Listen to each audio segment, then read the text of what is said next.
টকা আমি আপোনালোকক দিম।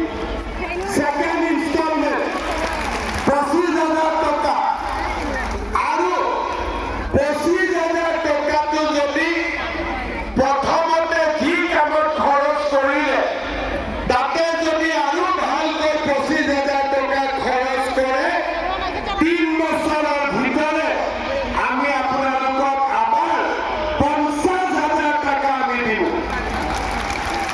ফার্স্ট কিস্তিতে 10,000, সেকেন্ড কিস্তিতে 25,000, থার্ড কিস্তিতে 50,000। ভালো হবে কি খারাপ হবে? ভালো করে বলো।